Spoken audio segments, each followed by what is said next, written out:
నమస్తే, welcome to great Andhra. మనతో పాటు ఉన్నారు సీనియర్ పొలిటికల్ అనలిస్ట్ జిఆర్ మహర్షి గారు. నమస్తే సార్. నమస్తే అమ్మా.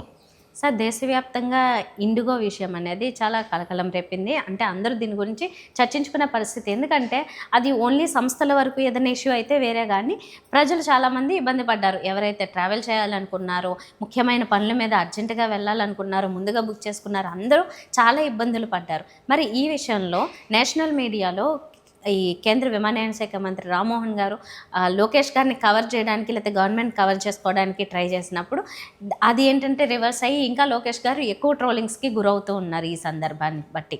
సో ఈ కవరింగ్ ఇలా ఉంటుందా? తప్పు ఒప్పుకొని ఓకే, ఇంకోసారి ఈ మిస్టేక్ రిపీట్ అవ్వకుండా చూసుకుంటారా? ఏం చేస్తుంది ఇది? ఇప్పుడు కన్యాశుల్కం నాటకంలో ఒక సేయింగ్ ఉంటుంది, ఎంకి పెళ్ళి సుబ్బి చావుకొచ్చింది అని. నిజానికి అది ఇండిగో సమస్య, దేశానికి సంబంధించిన సమస్య. ప్రయాణికులు కొన్ని వేల మంది విమానాలు రద్దయిపోయేసరికి కొన్ని లక్షల మంది రకరకాల కారణాలతో, అంటే శుభకార్యాలకు వెళ్ళేవాళ్ళు, పెళ్ళిళ్ళకి వెళ్ళేవాళ్ళు, ఏదో వాళ్ళు ఎవరో చనిపోతే వెళ్ళేవాళ్ళు, ఇలా రకరకాలుగా దేశమంతా ఇబ్బంది పడింది. పైగా ఫ్లైట్లు క్యాన్సిల్ అయ్యేది ముందుగా తెలియదు. అక్కడికి వెళ్ళారు లగేజీలతో, 1-2 రోజులు పడిగాపులు కాసిన తర్వాత వేరే ఫ్లైట్కి వెళ్ళాలంటే విపరీతమైన రేట్లు పెంచేశారు. వాళ్ళు ఏం చేయాలో దిక్కు తెలియని పరిస్థితి. అంటే ఈ దేశంలో విమానయాన రంగం స్టార్ట్ అయినప్పటి నుంచి, డొమెస్టిక్ విమానాలు తిరిగేది మొదలుపెట్టినప్పటి నుంచి, ఇన్ని దశాబ్దాలలో ఇప్పటి వరకు ఇలాంటి సంక్షోభము ఎప్పుడు రాలేదు. ఇంక ముందు సంగతి మనకు తెలియదు. ఎందుకు ఇది జరిగింది అంటే, ఫస్ట్ పాయింట్, అన్నిటినీ ప్రైవేటు పరం చేయడము అనేది, మనం ఏదో ప్రైవేటు పరం చేస్తే అద్భుతాలు జరుగుతాయని అనుకుంటామే, ఇలా జరుగుతాయి. ఇప్పుడు లోకేష్ గారు, రామ్మోహన్ నాయుడు గారి గురించి మాడదాం. Civil aviation minister Rammohan Naidu గారు 6 రోజులైంది, ఈ రోజుకి కూడా ఇంకా ఇప్పటికీ కూడా సెటిల్ కాలే ఇష్యూ. ఈ 6 రోజుల్లో ఆయన ఏం చేశారు అంటే, ఏదో పత్రికా ప్రకటనలు ఇస్తున్నారు తప్ప ఆయన యాక్టివ్గా ఏం పని చేశారో ఎవరికి తెలియదు. పోనీ ఆయన ఏం చేయాలా? ఇండిగోని ఆయన ఏం చేయగలడు? ఇండిగో వాళ్ళు వినాలి కదా మాట. ఇండిగో అనేది ప్రైవేట్ సంస్థ. ఆ సంస్థకి ఏవో రూల్స్ పెట్టారు, మేము నడపలేమని చేతులెత్తేశారు. మామూలుగా విమానాలు ఎందుకు ఆగిపోతాయి? ఏదో సాంకేతిక సమస్య వల్ల, పొగమంచు రావడము, ఇలాంటి సమస్యల వల్ల డిలే కావడము లేదా క్యాన్సిల్ కావడం జరుగుతాయి. ఎట్లా జరుగుతాయి? శంషాబాదులో వచ్చే కొన్ని వందల విమానాలు వస్తాయని మనం అనుకుంటే, మొత్తం ఆ రోజు ఫ్లైట్ షెడ్యూల్ అంతటికీ ఏదో 1-2 డిలే చేయడమో, లేదా 1-2 ఫ్లైట్లు క్యాన్సిల్ కావడమో జరుగుతుంది. ప్రకృతి విపత్తు ఏదైనా జరుగుతుంది. జరిగినా కూడా మీకు ఆల్టర్నేటివ్ ఫ్లైట్స్ ఏదో ఒకటి ఉంటుంది కాబట్టి వెళ్ళిపోతారు జనం. అక్కడ తొక్కిసలాట ఉండదు. ఇప్పుడు ఏమిటంటే ఆల్టర్నేటివ్ ఫ్లైటే లేదు. తెలుగుదేశంలో లోకేష్ గారి భజన విపరీతమైపోయిందనే దానికి మొన్న జరిగిన ఉదాహరణ. ఆయన దీపక్ రెడ్డి అనే ఆయన్ని రిపబ్లిక్ టీవీలో చర్చకు పిలిస్తే, అర్నబ్ గోస్వామి అందరూ తెలిసిన ఆయన మాట్లాడుతూ ఉన్నప్పుడు, ఈ సబ్జెక్ట్ వచ్చినప్పుడు దీపక్ రెడ్డిని అడిగితే ఆయన ఏం చెప్పాడంటే, వెంటనే మా మినిస్టర్ లోకేష్ గారు దీన్నంతా వార్ రూమ్లో కూర్చొని సెటిల్ చేస్తున్నారు అనగానే అతను వేసుకున్నాడు. మీ మినిస్టర్కి, లోకేష్కి, సివిల్ ఏవియేషన్కి ఏం సంబంధం? ఇది నేషనల్ ఇష్యూ కదా, మీరు టీడీపీ వాళ్ళు రాష్ట్రానికి పరిమితము, మీ మినిస్టరు, మీకు దీనికి ఏమీ సంబంధం అంటే ఆయన ఏదో తికమకబడ్డాడు. ఇదంతా మనకు ఎట్లా అర్థమవుతుందంటే, లోకేష్ అనే ఆయన అన్నిట్లో జోక్యం చేసేసుకుంటున్నాడు అనేది క్లారిటీ ఉంది. ఇప్పుడు సివిల్ ఏవియేషన్ మినిస్ట్రీలో లోకేష్కి ఏం సంబంధము? లోకేష్ ఏం కంట్రోల్ చేస్తాడు? వార్ రూమ్లోకి పోయి తుఫాన్ అంటే వీళ్ళు ఏదో కంట్రోల్ చేసామని చెప్పారు. విమానాలు తిరగక్కర్లేదు, వీళ్ళేం కంట్రోల్ చేస్తారు? కాబట్టి ఇంతకాలం రామ్మోహన్ నాయుడిని వీళ్ళంతా మీడియా అంతా మోసిద్ది కదా, ఆయన ఏదో అద్భుతాలు చేసేస్తున్నాడు, యువ మంత్రి, మన ఆంధ్రప్రదేశ్లో ఎయిర్పోర్ట్ల అభివృద్ధి అంతా ఆయన వల్లే అయింది. మరి దేశ విమాన రంగంలో కనీవిని ఎరగని సంక్షోభం వచ్చినప్పుడు రామ్మోహన్ నాయుడు మినిస్టర్గా ఉన్నాడు. మరి ఆయన ఏం చేయాలా? సరే, ఆయనకు అంత పవర్స్ ఉంటాయా అంటే పవర్స్ ఉండకపోవచ్చు కూడా. ఎందుకంటే చంద్రబాబు నాయుడు గారి ప్రభుత్వంలో ఎవరో మినిస్టర్ సరిగా ఆయన శాఖలో వ్యవహరించలేదంటే చంద్రబాబు నాయుడు గారి ప్రభుత్వం అంటారు, కానీ ఫలానా మినిస్టర్ సరిగా పనిచేయలేదు అనరు కదా. ఇప్పుడు మోదీ గారి ప్రభుత్వం అంటారు, కానీ రామ్మోహన్ నాయుడు పనిచేయడం లేదనేది కూడా కరెక్ట్ కాదు. రామ్మోహన్ నాయుడిని టార్గెట్ చేయడం కూడా కరెక్ట్ కాదు. ఇప్పుడు లోకేష్ గారి పేరు వచ్చింది కాబట్టి ఇన్ని సమస్యలు వచ్చాయి. ఇండిగోకి ఎందుకు సమస్యలు వచ్చాయి? అసలు మన దేశంలో ఏమిటంటే, ఇంకా రైళ్ళు, బస్సులు నడుస్తున్నాయి కాబట్టి మనం ఇంకా ప్రశాంతంగా ఉన్నాం. ఎందుకంటే ప్రభుత్వ రంగంలో ఉన్న ఉదాహరణకి ప్రైవేట్ బస్సుల వాళ్ళంతా స్ట్రైక్ చేశారనుకోండి, మనం ఏం పెద్ద ఇబ్బంది పడము. ఎందుకంటే ఆర్టీసీ బస్సులు ఉన్నాయి, ఆర్టీసీ బస్సులు ఎక్స్ట్రా వేస్తారు, కావాలంటే ఎక్స్ట్రా రైళ్ళు వేస్తారు, మనం వెళ్ళిపోతాం ఎక్కడికి పోవాలి అక్కడ. విమానయాన రంగాన్ని మొత్తంగా ప్రైవేటు పరం చేసేసి ఇప్పుడు మొన్నటి వరకు ఉన్న ఎయిర్ ఇండియాను కూడా నడుపుకోలేక టాటా వాళ్ళు అద్భుతాలు చేస్తారని చెప్పారు కదా. టాటా వాళ్ళు ఏం అద్భుతాలు చేశారు, పెద్ద ప్రమాదం జరిగి కొన్ని వందల మంది చచ్చిపోయారు. ఇప్పుడు మొత్తం ప్రైవేటు పరము దీంట్లో 64% ఇండిగో వాటా ఉంది. 64% ఇండిగో వాటా ఉన్నప్పుడు వాళ్ళు ఏం చేశారు, మామూలు అన్ని ప్రైవేటు వాళ్ళు ఎలా చేస్తారో అలాగే చేశారు. ప్రైవేటు వాళ్ళు ఏం చేస్తారు, నలుగురు చేసే పనిని ఇద్దరితో చేయిస్తారు. 10 మంది ఉండాల్సిన స్టాఫ్ 3 ఉంటారు. అంటే ఓవర్ బర్డన్, ఈ పని భారం పెంచడం అనేది ప్రైవేట్లో మామూలు. అది ఆ విమానాల పైలట్లు కూడా ఏమైంది, వాళ్ళకు కూడా పని భారం పెంచేశారు. చాలామందికి ఒక అనుభవం ఉంటుంది, ఈ ఎయిర్ ట్రావెల్ చేసే వాళ్ళకి ఒక అనుభవం ఏమిటంటే, ముఖ్యంగా ఇండిగో విమానాలు, మీరు ఏదైనా ఒక ఇండిగో ఫ్లైట్ ప్రయాణం చేయాలి అనుకుంటే అది ఎక్కడి నుంచో వస్తుంది, దాంట్లో నుంచి మనుషులు దిగుతూ ఉంటారు. దిగుతూ ఉండగానే మనల్ని క్యూలో నిలబెట్టి ఎక్కిస్తూ ఉంటారు. అంటే బస్సుల్లో ఎలా ఎక్కుతామో, బస్సు రాగానే దబ ఎక్కేస్తాం కదా, అంత ఘోరమైన పరిస్థితి ఉంది ఇండిగో విమానాల్లో. అంటే పైలట్లకు రెస్టే లేదనమాట.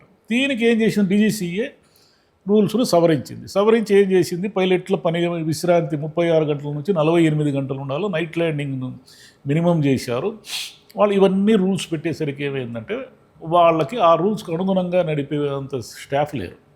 పోనీ ఇంతకాలం ఏవైనా దానికి ఏమైనా ఏర్పాట్లు చేసుకున్నారంటే ఏమీ ఏర్పాట్లు చేసుకోలేక చేతులు ఎత్తేసారు. ఇప్పుడేమో వీళ్ళేమో ఫిబ్రవరి వరకు మీ రూల్స్ పాటించక్కర్లేదు, ఎట్లా నడపండి స్వామి అని కాళ్ళ వెళ్ళ పడుతున్నారు. ఒక ప్రైవేటు సంస్థని కేంద్ర ప్రభుత్వమే ప్రాధేయపడే పరిస్థితి వచ్చింది.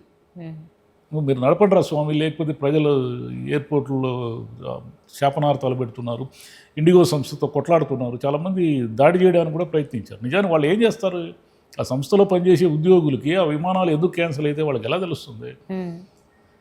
ఇదన్నీ ఈ ఇండిగో సంక్షోభానికి కారణం ఏమిటంటే, అసలు దాన్ని ప్రైవేటు పరం చేయాలి, దాన్ని ఏదో ఒక రకంగా సంక్షోభంలోకి నెట్టి ఇంకా చేతులు మార్చాలి అనే ఒక కుట్ర కూడా ఉంది అనేది ఒకటి ఉంది.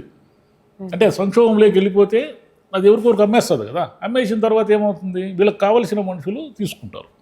ఇదొకటి నడుస్తామని చర్చ. దీంట్లో ఎంత నిజమో తెలియదు కానీ మధ్యలో దీంట్లో ఏమీ సంబంధం లేని లోకేష్ పోయి సివిల్ ఏవియేషన్తో ఏమీ సంబంధం లేని లోకేష్ దేశమంతా హైలైట్ అయ్యాడు.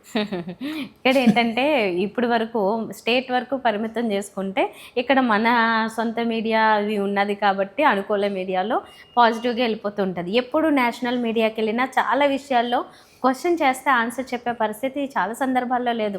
గతంలో ఇంతకుముందు పుష్కరాల టైంలో కూడా అప్పుడు మంత్రి నారాయణ గారు సేమ్ అర్నబ్ గోస్వామితోనే ఇట్లా మాట్లాడేటప్పుడు అక్కడ సిచ్యువేషన్స్ అడిగేటప్పుడు ఆయన సమాధానాలు చెప్పలేకపోయారు. ఇప్పుడు ఈ టైంలో కూడా ఇక్కడ వీళ్ళు సమాధానం చెప్పలేకపోయారు. ప్రిపేర్ అయ్యి వెళ్ళాలి, ఎంత ప్రిపేర్ అయినా కూడా అక్కడ ఒక లాయర్ కంటే మించి క్వశ్చన్స్ వేస్తారు. ఢిల్లీలో ఈ రకమైన అధికార ప్రతినిధులు పెట్టుకున్నారు వీళ్ళు. లోకేష్ గారికి ఏమి సంబంధం అనే కనీసం మినిమం కామన్ సెన్స్ కూడా లేకుండా ఆయన పేరు తెచ్చి ఆ దీపక్ రెడ్డి అని ఆయన భ్రష్టు పట్టించాడు. దీన్ని బట్టి మనకి ఏమర్థం అవుతుందంటే ఫ్యూచర్ సీఎం లోకేషే కాబట్టి ఎంతసేపు ఆయన గుడ్ లుక్స్లో ఉందాము, ఆయన్ని భజన చేద్దాము, ఆయన పొగుడుదాము, ఆయన భజన చేస్తూ ఉంటే ఏదో ఒక రోజు మనం కరుణించి ఏదో పదవిస్తాడు అనే మూడు బాగా పెరిగిపోయింది. ఇంకా మీడియా అంటారా, నిజానికి మీడియా దీన్ని చూసి చూడనట్టుగా ఏదో రామ్మోహన్ నాయుడికి ఏమీ సంబంధం లేనట్టుగా ఆయన అన్ని దగ్గరుండి ఏదో చేసేస్తున్నట్టుగా బిల్డప్ ఇస్తూ ఉన్నారు.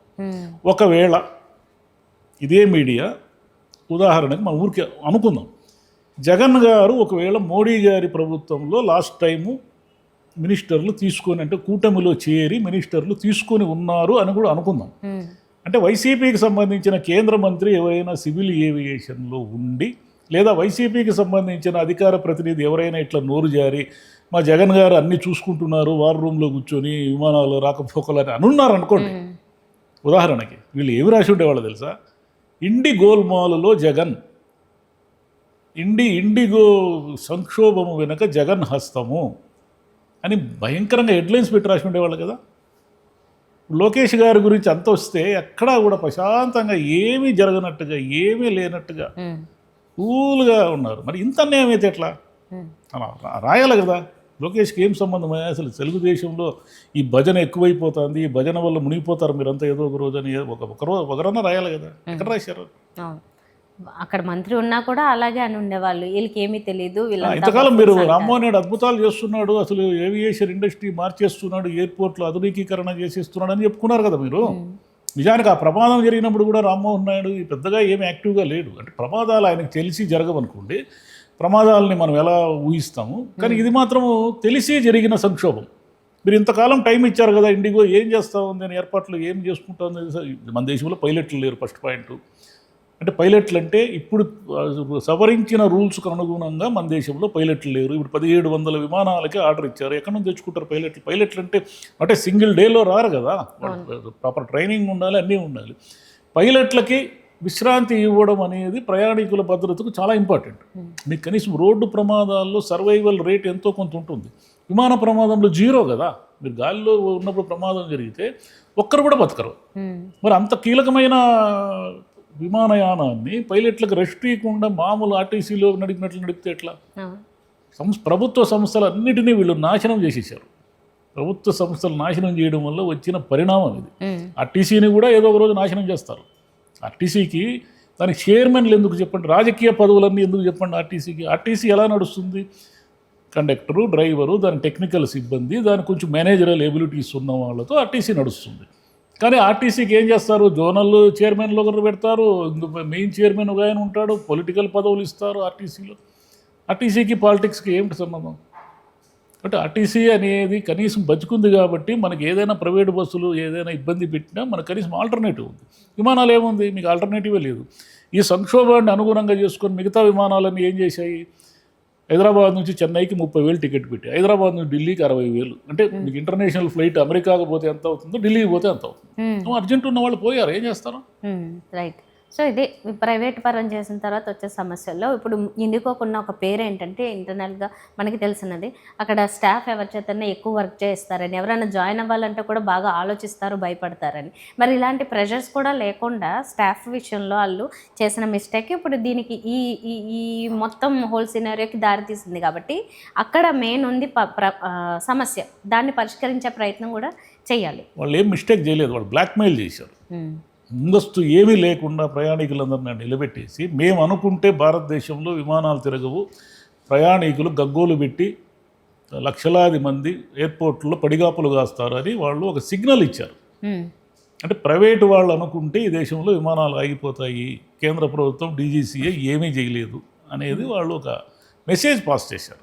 దీనికి ఒక కొత్త సవరణ తీసుకొస్తే కానీ దీన్ని ఆపలేము మనం. అంతే. ఎట్లా సవరణ చేస్తారు? మీరు రూల్స్ మార్చారు, మనుషులు లేరు, పైలట్లు లేకుండా విమానాలు కొనుక్కుంటే ఏం ప్రయోజనం? Okay, thank you sir. Thank you.